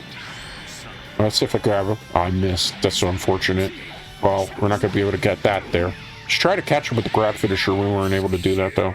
So unfortunate, Wolfies. So unfortunate. Yeah, I won't be on Twitch. Thank you for following me there. But I have no plans right now at the moment to stream on Twitch. There's just gonna be a lot of YouTube stuff. There'll be premieres, VODs, and there's gonna be some super live content in the not too distant future. It's part of some future announcements that I'm making, but I'm not ready to make them as of yet. You're gonna have to stay tuned later in the week, probably towards the end of the week, maybe Sunday. I'll be start to make some announcements as to what my intentions are in terms of like streaming games and everything that we're going to be doing moving forward here at the Moonlight Brew, because at the moment I'm not going anywhere, just so you guys know. Your Moonlight Brewmaster here to stay. But yeah, there's going to be a lot of things. I'm trying to bring back my community game night too, because I know on Discord a lot of people have been asking me about community game night, because I haven't done one in a while. I'll be honest with you, a lot of the times lately, after I jump through dealing with recordings, doing live content, doing other things I do in the background, I haven't had time to redo community game night because I'm always lately prepping our content for games, because, you know, whenever I play a game, usually we'll warm up before I play the game off a stream, so I have a good feeling, because believe it or not, me playing Fighter Z right now, I'm warmed up because I hadn't played in a while. I like jumped on it a couple days ago, and I remember just how bad I am. And still, even now, I don't use the beam attack as much as I really should, just because I know I'm kind of playing with the AI, so I can kind of get away with that, I guess you could say. But, you know, it is what it is, I suppose, Wolfies. But yeah, you know, that's... move myself here a second. I'm sorry, I got a little bit of a leg hurt here, you could say. But yeah, that's, it's basically what I have, you know, planned. We're going to be doing more things, so don't worry. I'm definitely going to be doing a lot more things. I want to bring back community game night when I'm not so swamped with work in terms of prepping content. Because I still would like to play some party animals with viewers, as well as my, you know, Discord community. If you're not part of the Discord, make sure you join. We have a really good community that we're trying to build up there. You know, do community game nights, movie nights. I know movie nights have been a hot topic here. Again, I just don't have any movies that I've really been interested in watching. I've been more interested in wanting to play games right now, because, you know, my laptop did fry for a while, and we're trying to get the laptop cone fixed, which was quite expensive. It took us like $375 to get it fixed, because I think it was the motherboard, like we had some fried capacitors on it because it was, you know, not in the best of shape. I probably should have cleaned it out a little bit better. That was on me. I know now, live and learn, so hopefully we can avoid that issue so I can have my laptop for quite a while still to go. But yeah, some of the stuff that I'm doing, you know, well, I need a break from movie night. Ironically, when my motherboard had fried, I was in the middle of doing a movie night, so I kind of have a little bit of PTSD. On top of that, again, the movies I'm really interested in watching. I want to watch Godzilla -1. It's not available on streaming services yet. Apparently, it's going to be on Amazon pretty soon, from what I read. Godzilla X Kong, New Empire, I'd like to watch that movie. Not available, obviously, as of yet. There's a couple of movies that are out in the movie theaters I'm interested in watching. They're not going to be also on digital. Like the new Transformers animated movie that's coming out, Transformers 1, I believe it's called. Looks kind of interesting. I don't think it's going to be great, but it looks interesting. So I am interested in watching that, but that's not going to be out on streaming services for a while. I thought about doing the Chucky watch-along marathon for, like, the Chucky TV series, but then I realized, A, I don't have Peacock anymore. I haven't renewed Peacock because I used to renew Peacock for wrestling, right? So I don't have Peacock, and it's not on any other streaming platforms that I own. And two, like, a lot of you, I don't know if you're horror fans or not necessarily. I know we have 1 or 2 viewers that are horror fans.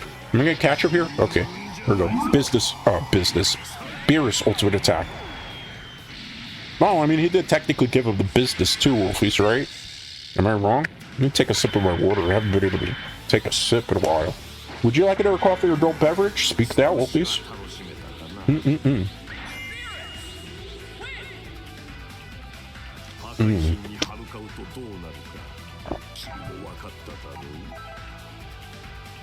That's good water. Good hydration.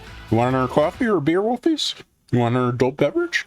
Axe now while you still have time. We are going to be calling the last call pretty soon once we get to about the hour and 45-minute mark, I would say. Alright. Let's do a couple more teams. Let's play as Mutenoroshi-sama. Yamcha, we're playing as Meme Team right now. Let's go Meme Team. Yes, we can. But yeah, that's why I haven't done the movie nights. I'll continue to do some other stuff in the future. I'm always trying to figure a way to make things a little bit more fun. You know, obviously I will have different forms that I take on. I'll have different outfits that I work on. People ask me a lot if there will be a version 2 of Katagiri Jinro. He is in the very early development stages. It's something I'm waiting for to drop.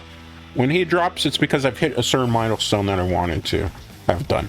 For the time being, though, I don't have any plans of changing my model. I'm not interested in anybody doing graphics work for me. I'm not interested in anybody doing icon work for me. I know this gets asked by a million graphics bots as well as a million other people that ask me. I'm not looking to hire anybody right now for that type of stuff. We have people, management and I have looked into people that we would want to work with if it comes to like graphics and video effects and other things of that nature. we would be using pretty much the same type of people that all the corporal VTubers use. So when I want that stuff, I'm going to go to specific people for it. I appreciate people that want to, you know, chase their bag, get their offer. I appreciate people that are just trying to make a living, the ones that are legit, the ones that are not, but I'm not looking for any of that stuff. Right now, this model, I do all the stuff for this model myself. You know, we work with assets when they're available for us to work with, and we do our best here with it. I do a lot of stuff to tweak the model myself. I have the vision that I have with this particular model. This model, ironically, a lot of people have always asked me. It does borrow, not this one in particular, but my OG, my actual model that I use. You know, the usual one, because this is just special for Dragon Ball related games I wanted to put out there. Wow, Yamcha gave the beats there. Yamcha's actually, at least back in the day, for Dragon Ball Fighter Z, was actually top tier. I don't know so much about now if he's top tier. Roshi is just kind of cool because he can do some cool change-ups like that. Yes, and he can force our character out and then we can switch in. Mafuba!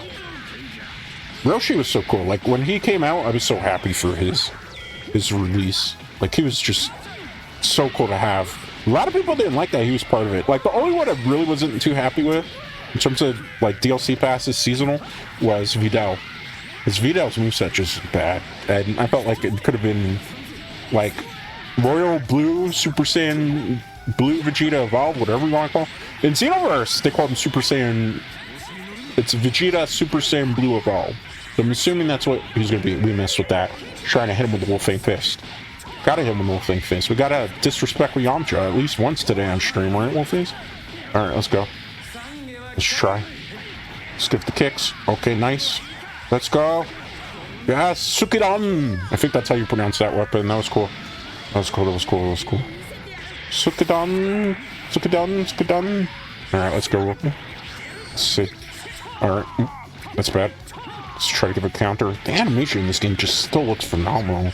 I know there might be a little bit of degrading quality from the capture card because I had to do things in particular so the model and OBS and everything don't, like, you know, crash the game, because there's a lot of different types of resources that are running today. Like, if you know how behind the scenes we got the aura to work and everything's like, it's a challenge. It's a productional challenge, but we met the challenge. We're great. I hope you guys liked it. I worked really hard on trying to get this perfect just for you, Wolfies.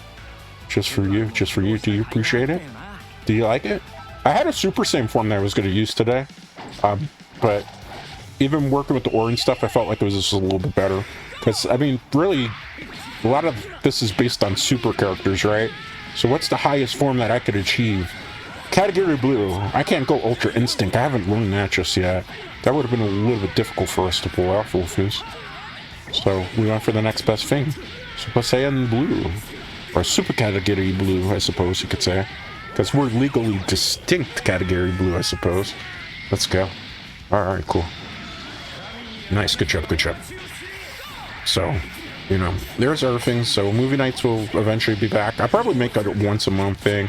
Community game nights will be back when my schedule is not so chaotic. I want to start playing a little bit more with viewers when I do stuff like Monster Hunter lobbies. And whenever I do certain things like Diablo 4, there's not that many people playing. I do have a guild. So if people want to join the guild, I will put a link in Discord, because I'm thinking a lot of people might be coming back for Diablo 4 Season 4, because if they don't change too many things from the way it was on the PTR, there is a high potential that the game is going to see a little bit of a resurgence. There's going to be people who abandon the game that are going to jump on the bandwagon, because there's always people like that, unfortunately, that aren't there for the good and the bad. Okay, that's a good combo there. Let's go. Does it take him out? I could have gone for a third one. I just don't want to, because I feel like that's a waste of ki when we could just build up our meter a little bit more. Alright. Master Roshi versus Super Saiyan Blue Goku. Who will win? Not the Master Roshi, because I'm going to switch out to Yamcha, because I'm trying to hit. Let's go. I think I caught him. Let's go. Let's go. Let's go. Wolfang Fist. Have to hit with Wolfang Fist one time today, Wolfies. I am a Jinro, after all. I am your resident werewolf YouTuber. If I don't hit with Wolfang Fist today, did I even Dragonball Fighter Z right today, then? No, I didn't, Wolfies, at that point. So, that's what we did, though. That's what we did. We hit him with Wolfang Fist. Gave him the 1 and 2. All the training's already paid off, huh, Tian? I gotta keep training. That's funny. I mean, Yamcha, I feel so bad for him. He was so disrespected on the Dragon Ball lore. Like, once he got killed by Cybermen, nobody wanted to hang out with him. He wasn't the cool dude anymore. Like, freaking Bulma left him, even for freaking Vegeta, because Vegeta actually was a bad man. It said it on his pink shirt. We're gonna start getting into a little bit more of the more meat and potato characters right now, the little bit more powerful characters. We're getting close to the end, so we're gonna be wrapping up pretty soon. I think this will be second to last match, so here's our last call. If you want another adult beverage or coffee, ask now or forever hold your peace. If you would like another cake or cookie, ask now or don't get another cookie or cake. If you have a adult beverage and you don't plan to purchase another adult beverage or another coffee, then make sure to chug those beers down, chug those adult beverages down, chug that coffee down, as long as it's not scalding hot, because we don't want anybody to burn their throat or burn themselves here at the Moonlight Brew. We don't advocate that type of stuff, because we will be closing after, I think, the second to next match, Wolfies. I think this will be where we call it for the day. We had a fun time. A lot of fun. You know what, but burning all this key right now is getting your Moonlight Brewmaster just a little bit tired. I think we have time for 2 more. I think 2 more, and then we're mostly done. I'd say 2, probably. I can't go Ultra Instinct yet. I haven't been able to acquire that power yet. Maybe I need a lot more training. Well, Cell versus Ultra Instinct Goku. Who will win, Wolfies? Who's your money on? Your money better be on me, just saying. If it's not on me, I'm gonna be pretty mad. Let's go. I don't remember Azu's counterattack, though. Let's not drop that air combo. I could have gone the third way. Oh, Cell. Alright. Let's get the Frieza in. Okay, that was a good combo. Okay. Let's go. Goku block. I can't follow that up with anything else. I tried to charge in there, but running like a book clear. That's not good. Alright, let's see. Try to kind of throw him up in the air with Brawl if I can. Eraser beam, finally I did it at the right moment. Let's see if I can do this. Did I catch him? Yeah, it was up in the air jumping. I was expecting that. Alright, Cell surely is not going to be able to beat Brawl. That's one character I always would have loved to have seen come back, and not the way that they brought him back in the Dragon Ball Super Hero movie in particular. Like, I always wanted to see regular Perfect Cell come back, and instead we got freaking, what was his name again in this? Cell Max, right? Yeah, that was his name. And Cell Max was just like Imperfect Cell, but more powerful. I don't know how that was going to be more powerful than a regular Perfect Cell. Like, I was always hoping, like, when I read that, like, Cell was going to come back in Dragon Ball Hero, or Dragon Ball Super Hero, I thought, like, they was going to have Imperfect Cell Max, and then, I caught him there. Oh, no, that's not me. That's freaking Gogeta. Gogeta just caught me wide open there. Oh, we're going to get punished. And I can't get mad at that, because we were just kind of random shenanigans. Let's finish him in the air here. Yeah, we can't. We're letting Gogeta do too much work. You know, if it's Sparkling, he would actually be able to do a crazy good comeback if he hits enough combos against us. Brawly. Don't give in. It would have been kind of cool to have Brawly in his Super Saiyan form again in this game too. This game feels still to this day a little bit incomplete. Like, they give us Ultra Instinct and then it's like, alright, we're done.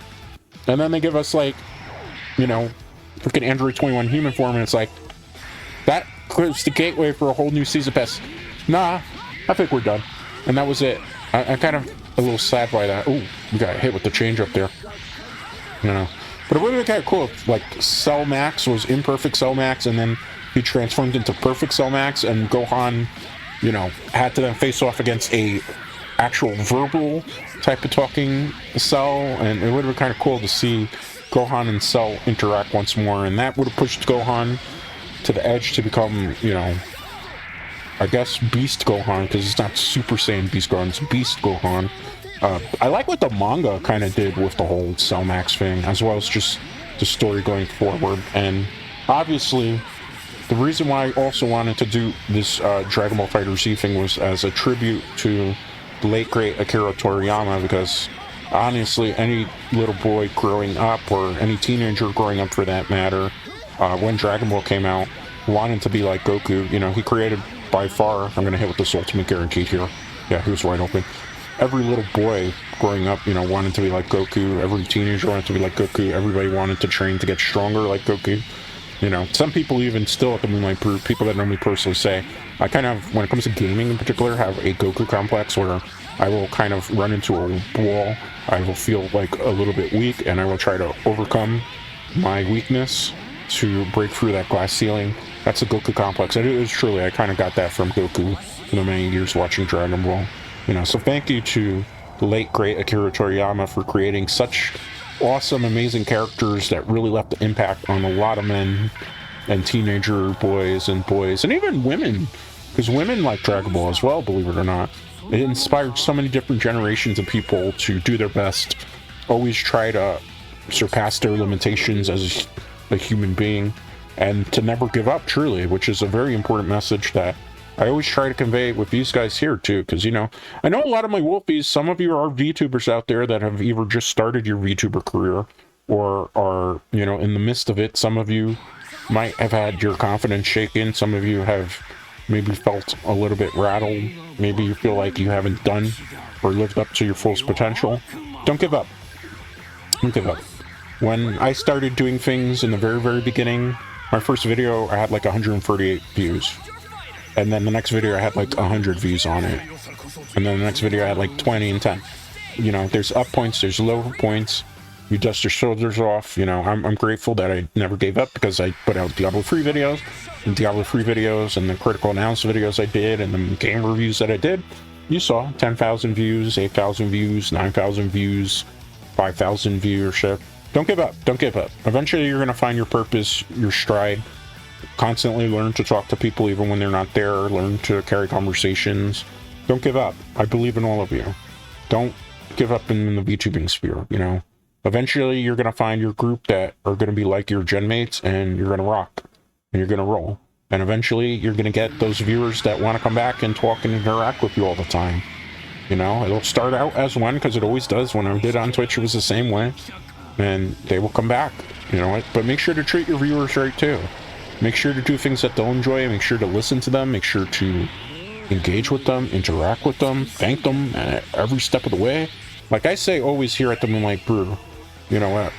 I do everything here for you, the viewers, and I appreciate all of you that come out here to chat with me. I appreciate everybody that comes out and lurks here, because I know there's some people who don't like to chat, and that's cool, because I do that all the time too. There's sometimes when I'm on other people's streams and they don't even know that I'm there, and they think that I never come out to their stream, and I'm just watching in the background, listening while I'm doing other things, like I have to do video editing, or maybe I have to do paperwork, or sometimes like I need to prep in other games, so I'll do like gaming content. Like I'm prepping my gaming content, but I have the audio muted in the game so I can listen to everybody's streams. I do this quite a lot, Wolfies, believe it or not. That was a good combo. Let's see if I can hit with regular Goku fighting Jiren, base Goku. I wanted to play as base Goku. I heard base Goku's pretty good. Oh, Jiren gonna knock us into Kingdom Come. I got hit by the fist. I walked into that. That was a human mistake. I deserve that. I deserve to get punished for my mistake there. I do that rush charge way too much. But it's just such a good attack to use, Wolfies. Like, how could you not like that attack? Okay, let's go. Ooh, look at that. It's Boo, Super Boo. Kid Boo's super attack with the Spirit Ball type of attack. I think it's called Spirit Ball, if I remember correctly. But don't give up. Don't give up as a VTuber. You know what? This is one of these things where I always gotta tell you, remain consistent, keep to a schedule, put out stuff even when you don't feel like streaming or making a video. Like, do your best when you can. Do practice self-care when you can, but like, it's about consistency, building those relationships, not giving up. The more you do this, the more you practice. We're gonna hit him with the Spirit Bomb. I think that's enough to KO him here. And the Spirit Bomb, we can move it, so yeah. You know what happened when we did the Spirit Bomb to him in Dragon Ball Super? He pushed the Spirit Bomb back at us and created Ultra Instinct, or technically Ultra Instinct Omen. That was not the case here, though, today, Wolfies. That was not the case, though. Alright. But yeah, don't give up, guys. That's what I say. Like, wherever you have 1 viewer, 2 viewers, you know, VOD numbers do matter on YouTube. VOD, not everybody can watch live. I always know that. You know, just keep at it. Don't give up as a VTuber. Because I know a lot of you kind of look up to me in a way. kind of want like sage-like advice. Like, I don't know, sometimes don't play oversaturated things too. Play things that, you know, not everybody is playing. When I did the Diablo 3 videos, not really anybody that was a VTuber, first of all, played Diablo 3. And not a lot of people made Diablo 3 guides in particular, so I kind of fell into a bit of a niche. I got lucky. I stopped doing the guides, really, because in Diablo 3, it's a game that doesn't really get any updates now. It got season stuff. The last true major update where we got, like, last couple of buffs to certain armors was this last season. Now, everything from there, it's not going to be nerfs and buffs. It's just going to be season rotations. So the game's kind of over, so how can I make new guides when the information's literally always going to be the same? So I'm proud of the work that we did in Diablo 3, but that's why I don't do like Diablo 3 guides. If I play Diablo 3, it's going to be like just regular stream gameplay type of thing. I'll do probably one more after this round, because I'm trying to not really necessarily pad out the video, but I want to get to a nice close to 2-hour range with the things that we're going to do here, Wolfies. So that's why I haven't particularly done what you thought I was going to do. I said this was going to be the last one, and then it's not. We're going to get 1 or 2 more matches in and have fun. But yeah, don't give up. Don't give up. Don't give up. I believe in all of you Wolfies the way you believe in me. And I watch. Don't think that I don't watch. The only thing is, like, sometimes people will, like, and this happens to everybody, right? It's not just me. Some people will follow the channel here and expect that because, like, you followed me here, that I'm going to follow your channel back. And a lot of times I go look at the channel and, like, nobody has uploaded anything in 2 years. Or there's no videos there. It's like, coming soon. And I'm always the type of person, it's very rarely that I will follow a coming soon thing unless you are dropping videos daily. Like my friend Sarah Casera did from Bon Livian. They were pre-debut. They followed me on Twitter. I knew them when they were just a question mark icon. And they were putting out like pre-debut videos, pre-debut shorts. So there was content already on the channel. So I watched the content, I liked what I saw, and I followed back there. But sometimes there are VTubers that will follow me and stuff, and they've never put out a video or made anything, so I don't even know what like their brand is going to be or what it's like. And I don't necessarily do follow for follows. I watch something, I'm like, hey, this is pretty good. There's something special about this person. They're gotta go some places. They're gonna go because they put themselves out there, and you know, if you're very dedicated to craft, if you put out a lot of videos, you put out a lot of content, you do a collective effort to be consistent, most likely I'll follow you back on YouTube. But if you follow me with the intention, like you don't have a channel, you're gonna start a channel, but you never put out a video, and it's like 2 or 3 months when you start the channel, yeah, it's not gonna happen. And there's sometimes where optics, again, because I have to think of myself like a business. That's always how I treat everything here. We're gonna chomp him up, right? Yo, this is gonna be tasty, right? Mmm. Yum, yum, yum. I guess Brawly is very tasty, apparently, for Android 21 Majin. Yeah. But, you know, there's optics, too. Like, if you're non-say-so, and I don't mean like you curse, because I know there's some people who curse on their things. That's not a big deal to me.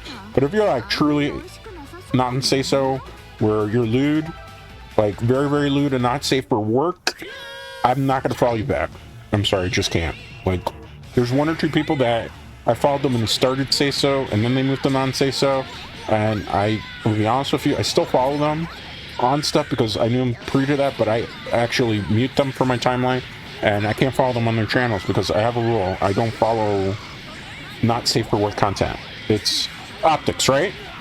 You know, being a little risque and stuff is not bad, but like when you're saying things that are borderline, you know, NC-17, if you're doing things lewd, you're saying things that are not things that my audience particularly would be watching, and I don't follow you. I just can't do that because it's optics again. I have a brand to think about. That's why also when it comes to like collabing, I can't collab with somebody necessarily if you're not safe for work, because again, I'm not allowed to, first of all, by my management. We have rules where when I went into this, we were going to go into this where I was going to be a say-so VTuber. Not a say-so VTuber with the running joke of, yeah, I'm so say-so and do unsay-so things. No, I am clean for all intents and purposes. I want this content to be content that anybody can view, whether, you know, you're an adult, whether you're a teen, you know, obviously games I play are not meant for chibis in particular, and there's, you know, age gate stuff for that reason for that, but yeah, I still kind of want things to be for just about everybody to view it. And that's why I don't go the route of lewd or curse, really, because then, you know, somebody's gonna come in here and that's not gonna be their type of tea. Or their cup of tea, I should say. And you never know when that one viewer that you pushed away because they're just not into that type of stuff could have been that viewer that's going to support you for a very, very long time. And then in retrospect, there are people that just like weed stuff and are looking for things, and they are not interested in the type of content that I do. And that's cool too, you know? That's the good thing about being adults here. We can agree to disagree on what we like. Like, what I don't like, you might like, and what I don't like, you may like. And it's cool. I respect the fact that you like the things that you like, and as long as you respect the fact that I like the things that I like, and what I don't like you respect, and what you don't like you respect, and that's pretty much how you're supposed to do things in the world as adults. That's how I've always kind of done it. But that's kind of the reason why, you know, I've had to turn down... Do I hit with this? I do. I've had to turn down a couple of collabs because I went to look at the person's channel, and it's like, wow, they're cursing 24/7. Or they were saying stuff that's like really risky or borderline stuff that doesn't really fit with the brand. And that's why I can't do that stuff. I just can't. It's, from management perspective, it just doesn't make sense. Like, would you want to see me, who's always presented myself as PG, next to somebody that's cursing up a storm and rated R? Most likely not. Just because we know the type of audience that we have here. We know who's subscribed and what you guys like and what you don't like. And I've never cursed, so... You know, we wouldn't do that, but that's why I can't. I'm going to do one more match, and this is going to be the final one for the day. So we're going to close out, I think, good old classic Dragonball Z style. So let's go Goku, Vegeta, and how about we get little kid Goku from GT. We're going to do sort of generations in a way here. And we're going to go whatever the computer picks, but the last guy's got to be Kid Buu. Kid Buu. I have reasons. I want to end with a dramatic finish, Wolfies. This will definitely be the final match that I do for the day, Wolfies. Then we're going to wrap it up. I'll take us back into just chatting. We'll go over the schedule, and I will bid my fond farewell to all of you. I hope you all had a really fun time here with Dragonball Fighter Z. We will play Xenoverse 2. I'm thinking maybe next week, but I'm kind of holding off till like the next update to do it, because I really would like to play some more Xenoverse 2 as well. There are a couple of parallel quests that I haven't been able to do. I won't be playing it online, unfortunately, because again, I'm playing on the Nintendo Switch. I don't really play most of my games on the Nintendo Switch online, because I didn't renew my Nintendo Online right now. Just not enough games that I personally wanted to play on the channel with it. So, like, it doesn't make really much sense for me to spend the money for that. This will be a good match. I wonder, does Kid Buu give us... Oh, no, it's not Kid Buu that starts the match. That's right, so... It'll be Goku versus Ultra Instinct Goku. We can't let Goku die here, or Super Saiyan Goku, because if we do, it's pretty much over for us Wolfies. So let's see. Let's see what happens. Let's go. Nice. Let's see if we can just get an aerial combo. I think I already got one perfect today on stream. It's a little bit unfortunate, to say the least. Uh-oh, watch out. We just got caught by Ultra Instinct Goku. Oh, okay. Fine. We can't kill Kid Buu either. We have to be very careful not to kid... Or not... Well, I guess don't kid around with Kid Buu, right? But we can't really kill Kid Buu, because if we do, we won't be able to do the dramatic finish. So I gotta try to force him out. Oh, never mind. Ultra Instinct Goku saw an opportunity... Oh, poor Vegeta. Poor Vegeta. It's not looking good for Vegeta, is it? Oh, no. What's gonna happen? What's gonna happen here, Wolf? Oops, sorry. What's gonna happen? What's gonna happen? Oh, man. Look at Ultra Instinct Goku putting the beats on me right now. How dare you beat up on Kid Goku? Kid Goku. Let's go with the Spirit Bomb. Might be able to KO him here if I'm careful. Alright, one problem out of the way. 2 more to go. Majin Buu and Majin Buu. Who would have guessed, even with random, that was going to happen? Alright, let's go aerial combo here. See if I can get a super... Oh, he's up in the air. I dropped the combo. I should have gone better. I think I'll hit with the ultimate, though. Let's go. I hope it doesn't break the area, though, because if it breaks the ultimate area with the ultimate, we won't be able to do dramatic finish then on Kid Buu. Alright. Down to the last enemy here. Let's go out in style for the day, Wolfies. Okay, gotta be careful, because if I do too many attacks, he will. He's blocking. He knows I'm trying to do dramatic finish. He's doing everything in his power to kind of screw me over here. No. No. Lend me your energy, Wolfies. We did it. Lend me your energy. I want to see those hands raised high. Yes, give me your energy, Wolfies. We're gonna finish this together, Wolfies. Genki Dama! Genki Dama! Let's go. Oh, look at Goku. Really good you were. I love that smirk. See you later. He doesn't give the full speech in the dramatic finish. I was hoping he was going to do the full speed. He doesn't do it, though. The animation is so crisp in this game still. He hopes you'll be reborn someday as a good person. That's two. Oop didn't get in the game, too. That's always what kind of upsets me a little bit, Wolfies, because I was hoping they were going to put Oop in also as DLC. Maybe one day we'll get some Dragonball Fighter Z DLC again. An extra season pass would be really, really cool. But that is exactly the final match of the day, my little Wolfies. We are going to close things out here. Let me take you back to just chatting. My aura is not available on the screen in case you were wondering. All right, so that was Dragonball Fighter Z. We're just playing some super casual matches. Let me fix my camera a little bit here. My apologies. It was a little shifted for the game. All right, so that was Dragonball Fighter Z. I hope all of you had a really fun time playing it. I really had a fun time playing around, messing around as Goku and their Z fighters. Let's take a look at the schedule for this week, because believe it or not, this is only the start of our 16th week together, Wolfies. We still got so much more fun to go. All right, so that was Dragonball Fighter Z. Tomorrow, we are going to be jumping back into Power World. We're going to be trying to get our competitive teams ready for Arena, because as I mentioned before, I do a little bit of pro gaming, and I am very curious to see if Arena and Power World in the summer update is going to have some sort of competitive format. So we will be doing Power World at 5 p.m. Eastern. And then on Thursday, back by popular demand, we'll be playing some more Monster Hunter World Iceborne. I'll be jumping around with certain weapon types, just kind of experimenting. I think we'll do maybe some heavy bowgun and some hammer, or we can just do some switch axe with some hammer. I'm probably going to change it up a little bit in between things and see. We have a couple of Fatalis weapons and Tafijiva weapons that I haven't. Then on a Friday night, that is Batman Arkham City stream has been changed to another Monster Hunter World stream.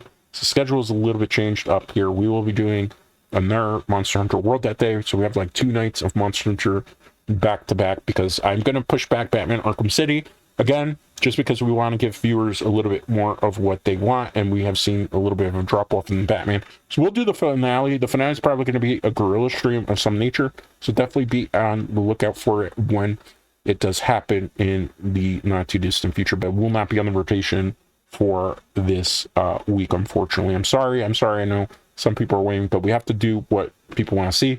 Power World, people have been interested in it. Monster Hunter World, people are interested in. You notice I didn't do Diablo this week to give our games that people have been interested in more screen time. You know, always, like I said, your schedule is subject to change. Then on Saturday at 9 a.m. Eastern, we are going to be doing Final Fantasy VII OG. The original, we will be starting our playthrough of that. And keep in mind, the Batman Arkham City stream that's being preempted to Monster Hunter World, that's going to be 8 p.m. Eastern on Friday. Then Sunday, I will be closed for the night. All right, Wolfies. With that being said, though, it is time for us to close up the Moonlight Brew. So if you had an adult beverage, chug it down right now, or coffee, because you don't have to go home, but you can't stay here. I will see you guys tomorrow for some Power World. We're going to make a lot of new friends and a lot of strong legendaries, and hopefully a lot of very powerful teams as we continue to try to figure out what we're going to need to use for Arena in the summer update. Have a great rest of your morning, afternoon, evening, wherever you are in the world, and I will see you tomorrow, Wolfies.